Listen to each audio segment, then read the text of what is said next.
ओम शांति। 20 फरवरी 2025 की साकार मुरली है। बाबा कहते, मीठे बच्चे, अब विकारों का दान दो तो ग्रहण उतर जाए और ये तमो प्रधान दुनिया सतो प्रधान बने।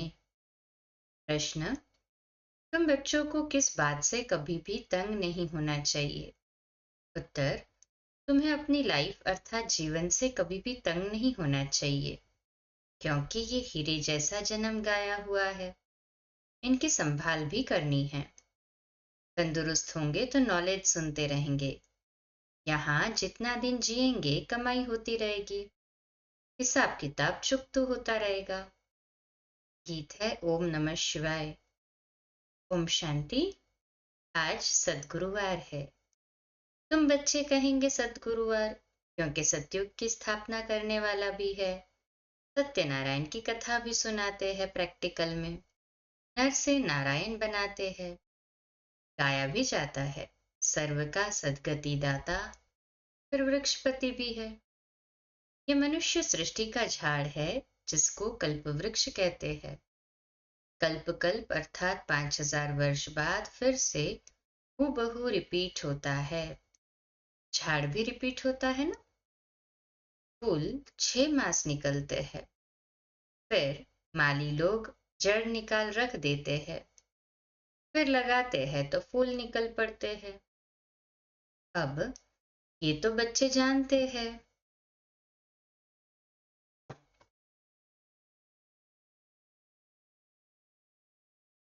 पाप की जयंती भी आधा कल्प मनाते हैं, आधा कल्प भूल जाते हैं। भक्ति मार्ग में आधा कल्प याद करते हैं। बाबा कब आकर के गार्डन ऑफ फ्लावर्स स्थापन करेंगे? दशाएं तो बहुत होती है ना। बृहस्पति की दशा भी है, उतरती कला की भी दशाएं होती। इस समय भारत पर राहु का ग्रहण बैठा हुआ है। चंद्रमा को भी जब ग्रहण लगता है तो पुकारते हैं, दे दान तो छूटे ग्रहण। अब बाप भी कहते हैं, ये 5 विकारों का दान दे दो तो छूटे ग्रहण। अभी सारी सृष्टि पर ग्रहण लगा हुआ है, 5 तत्वों पर भी ग्रहण लगा हुआ है, क्योंकि तमो प्रधान है। हर चीज नई फिर पुरानी जरूर होती है। नई को सतो प्रधान, पुरानी को तमो प्रधान कहते हैं। छोटे बच्चे को भी सतो प्रधान महात्मा से भी ऊंच गिना जाता है, क्योंकि उनमें 5 विकार नहीं रहते। तो सन्यासी भी छोटेपन में करते हैं। जैसे रामतीर्थ श्री कृष्ण का पुजारी था, फिर जब सन्यास लिया तो पूजा खलास।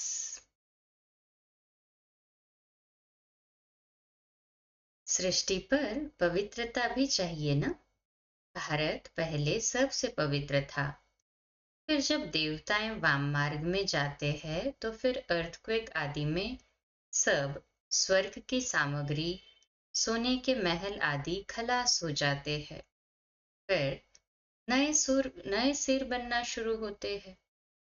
डिस्ट्रक्शन जरूर होता है, उपद्रव होते हैं जब रावण राज्य शुरू होता है। इस समय सब पतित है। सतयुग में देवताएं राज्य करते हैं। असुरों और देवताओं की युद्ध दिखाई है, परंतु देवताएं तो होते ही है सतयुग में। वहां लड़ाई हो कैसे सकती? संगम पर तो देवताएं होते नहीं। तुम्हारा नाम ही है पांडव। पांडवों कौरवों की भी लड़ाई होती नहीं। ये सब है गपोड़े। कितना बड़ा झाड़ है, इतने अथाह पत्ते हैं, उनका हिसाब थोड़ी ही कोई निकाल सकते।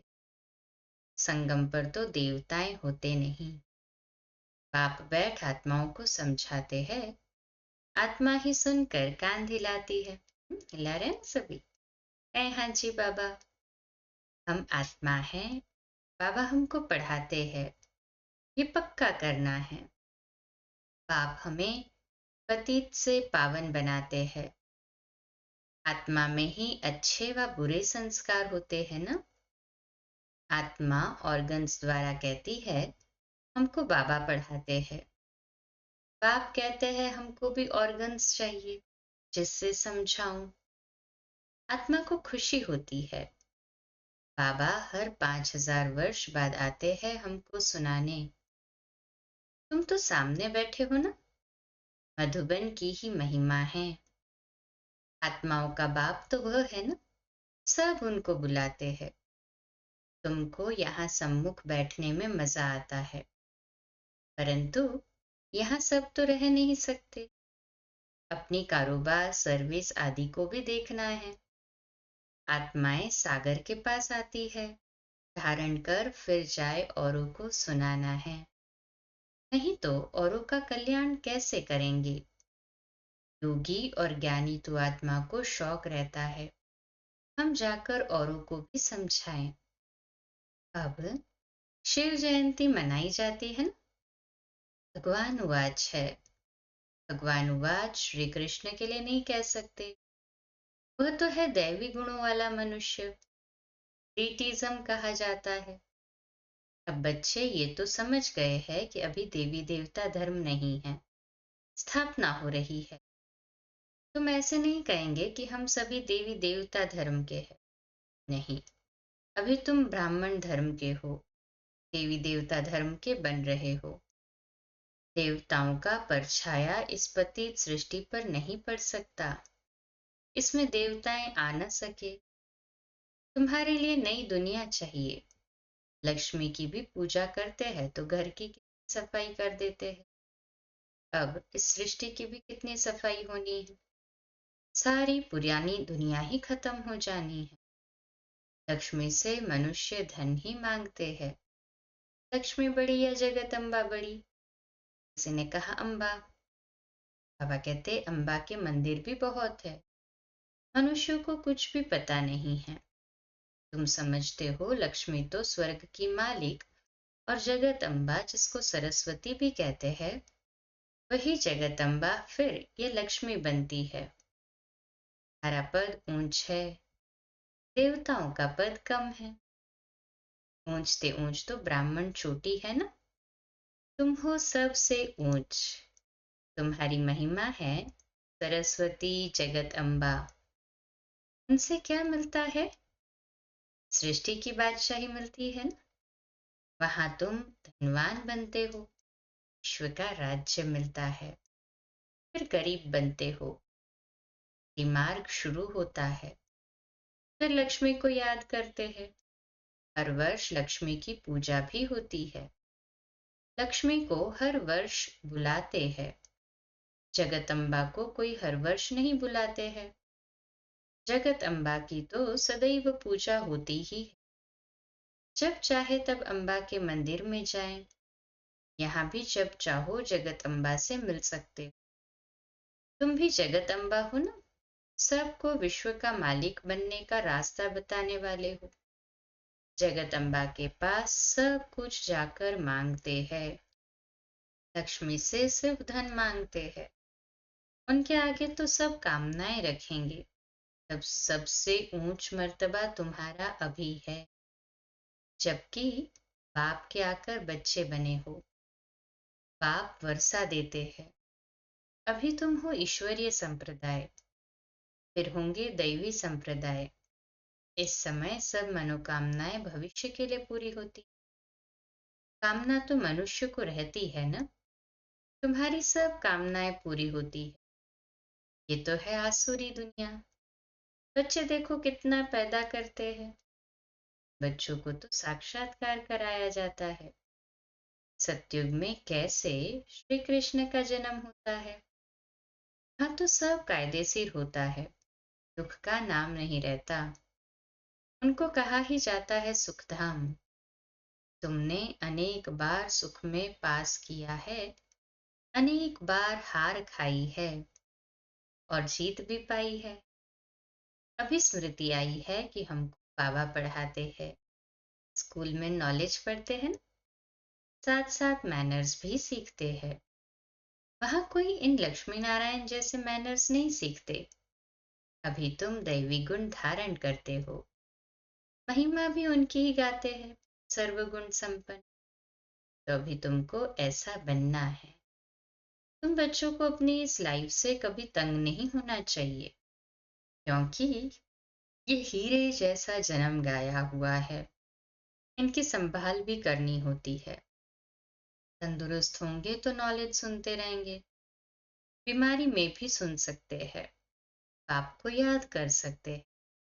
यहाँ जितना दिन जिएंगे सुखी रहेंगे, कमाई होती रहेगी, हिसाब किताब चुप होता रहेगा। बच्चे कहते हैं बाबा सतयुग कब आएगा, ये बहुत गंदी दुनिया है। बाप कहते हैं अरे पहले कर्मातीत अवस्था तो बनाओ, जितना हो सके पुरुषार्थ करते रहो। बच्चों को सिखलाना चाहिए कि शिव बाबा को याद करो, ये है अव्यभिचारी याद।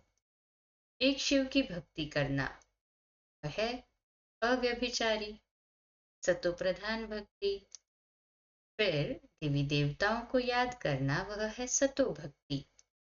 बाप कहते हैं उठते बैठते मुझ बाप को याद करो। बच्चे ही बुलाते हैं हे पतित पावन, हे लिबरेटर, हे गाइड। ये आत्मा ने कहा ना। बच्चे याद करते हैं, बाप अभी स्मृति दिलाते हैं, तुम याद करते आए हो। हे दुख हरता सुख करता आओ, आकर दुख से छुड़ाओ, लिबरेट करो, शांति धाम में ले जाओ। बाप कहते हैं तुमको शांति धाम में ले जाऊंगा, फिर सुख धाम में तुमको साथ नहीं देता हूँ, साथ अभी ही देता हूँ। सभी आत्माओं का सभी आत्माओं को घर ले जाता हूँ। मेरा अभी पढ़ाने का साथ है और फिर वापस घर ले जाने का साथ। बस मैं अपना परिचय तुम बच्चों को अच्छी रीति बैठ सुनाता हूँ। जैसे जैसे जो पुरुषार्थ करेंगे उस अनुसार फिर वहां प्रारब्ध। समझ तो बाप बहुत देते हैं। जितना हो सके मुझे याद करो तो विकर्म विनाश होंगे और उड़ने के पंख मिल जाएंगे। आत्मा को कोई ऐसे पंख नहीं। आत्मा तो एक छोटी बिंदी है, इसको ये पता नहीं है आत्मा में कैसे 84 जन्मों का पाठ नूंदा हुआ है। न आत्मा का किसको परिचय है, न परमात्मा का परिचय है। तब बाप कहते हैं मैं जो हूं, जैसा हूं, मुझे कोई भी जान नहीं सकता है। मेरे द्वारा ही मुझे और मेरी रचना को जान सकते हैं। मैं ही आकर तुम बच्चों को अपना परिचय देता हूँ। आत्मा क्या है वह भी समझाता हूँ। इनको सोल रियलाइजेशन कहा जाता है। आत्मा भ्रुकुटी के बीच में रहती, कहते भी है ना, भ्रुकुटी के बीच चमकता है अजब सितारा। परंतु आत्मा क्या चीज है ये बिल्कुल कोई नहीं जानते हैं। जब कोई कहते हैं कि आत्मा का साक्षात्कार हो तो उन्हें समझाओ कि तुम तो कहते हो भ्रुकुटी के बीच स्टार है, स्टार को क्या देखेंगे। टीका भी स्टार का ही देते हैं, चंद्रमा में भी स्टार दिखाते हैं। वास्तव में आत्मा है स्टार। अभी बाप ने समझाया है तुम ज्ञान स्टार्स हो। बाकी वह सूर्य चांद सितारे तो मांडवे को रोशनी देने वाले हैं, वह कोई देवताएं नहीं है। भक्ति मार्ग में सूर्य को भी पानी देते हैं। भक्ति मार्ग में ये बाबा भी सब करते थे। सूर्य देवताएं नमः, चंद्र देवताएं नमः कहकर पानी देते थे। ये सब है भक्ति मार्ग। इसने तो बहुत भक्ति की हुई है। नंबर 1 पूज्य तो फिर नंबर 1 पुजारी बने हैं। नंबर तो गिनेंगे ना, रुद्रमाला के भी नंबर तो है ना। ये भी सबसे जास्ती इसने अर्थात ब्रह्मा बाबा ने की। अब बाप कहते हैं छोटे बड़े सब की वानप्रस्थ अवस्था है। अभी मैं सबको ले जाऊंगा, फिर यहाँ आएंगे ही नहीं। बाकी शास्त्रों में जो दिखाते हैं प्रलय हुई, जलमयी हो गई, फिर पीपल के पत्ते पर श्री कृष्ण आया। बाप समझाते हैं सागर की कोई बात नहीं, वहां तो गर्भ महल है जहां बच्चे बहुत सुख में रहते हैं। यहाँ गर्भ जेल कहा जाता है। पापों की भोगना गर्भ में मिलती है। फिर भी बाप कहते हैं मन मना भव, मुझे याद करो। प्रदर्शनी में कोई पूछते हैं सीढ़ी में और कोई धर्म क्यों नहीं दिखाए है? बोलो, औरों के 84 जन्म तो नहीं है ना? सब धर्म झाड़ में दिखाए है। उससे तुम अपना हिसाब निकालो कि कितने जन्म लिए होंगे। हमको तो सीढ़ी 84 जन्मों की दिखानी है, बाकी सब चक्र में और झाड़ में दिखाए है। इनमें सब बातें समझाई है। नक्शा देखने से बुद्धि में आ जाता है ना, लंदन कहाँ है, फलाना शहर कहाँ है। बाप कितना सहज कर समझाते हैं। सभी को यही बताओ कि 84 का चक्र ऐसे फिरता है। अभी तमो प्रधान से सतो प्रधान बनना है तो बेहद के बाप को याद करो, तो तुम पावन बन जाएंगे और फिर पावन बन पावन दुनिया में चले जाएंगे। कोई तकलीफ की बात नहीं है। जितना समय मिले बाप को याद करो तो पक्की टेव अर्थात आदत पड़ जाएगी। बाप की याद में तुम दिल्ली तक पैदल जाओ तो भी थकावट नहीं होगी। सच्ची याद होगी तो देह का भान टूट जाएगा, फिर थकावट हो नहीं सकती। पिछाड़ी में आने वाले और ही याद में तीखे जाएंगे। अच्छा, मीठे मीठे सिकिलदे बच्चों प्रति माता पिता बाप दादा का याद प्यार और गुड मॉर्निंग। रूहानी बाप की रूहानी बच्चों को नमस्ते। हम रूहानी बच्चों की रूहानी माता पिता बाप दादा को याद प्यार, गुड मॉर्निंग और नमस्ते। वाह बाबा वाह, शुक्रिया बाबा, शुक्रिया। धारणा के लिए मुख्य सार है। पहली पॉइंट, एक बाप की अव्यभिचारी याद में रहे देहभान को खत्म करना है, अपनी कर्मातीत अवस्था बनाने का पुरुषार्थ करना है। इस शरीर में रहते अविनाशी कमाई जमा करनी है। दूसरी पॉइंट, ज्ञानी तो आत्मा बन औरों की सर्विस करनी है। बाप से जो सुना है उसे धारण कर दूसरों को सुनाना है। 5 विकारों का दान दे राहु के ग्रहण से मुक्त होना है। इसका वरदान, एक मत और एक रस अवस्था द्वारा धरनी को फलदायक बनाने वाले हिम्मतवान भव। आज का स्वमान, मैं हिम्मतवान आत्मा हूँ, मैं हिम्मतवान आत्मा हूँ। विश्लेषण, जब आप बच्चे हिम्मतवान बनकर संगठन में एक मत और एक रस अवस्था में रहते व एक ही कार्य में लग जाते हो तो स्वयं भी सदा प्रफुल्लित रहते और धरनी को भी फलदायक बनाते हो।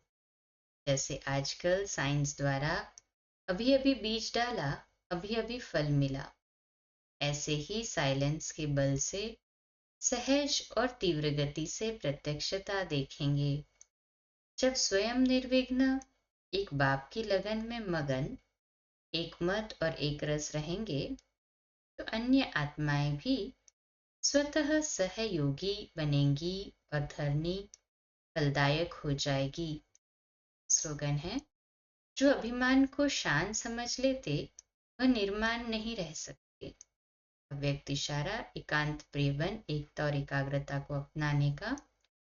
एकांतवासी और रमणीकता दोनों शब्दों में बहुत अंतर है, लेकिन संपूर्णता में दोनों की समानता रहे। जितना ही एकांतवासी उतना ही फिर साथ साथ रमणीकता भी हो। एकांत में रमणीकता गायब नहीं होनी चाहिए, दोनों समान और साथ साथ रहे। ये भी एकांतवासी, अभी अभी रमणीक। जितनी गंभीरता उतना ही मिलनसार भी हो। मिलनसार अर्थात सर्व के संस्कार और स्वभाव से मिलने वाला।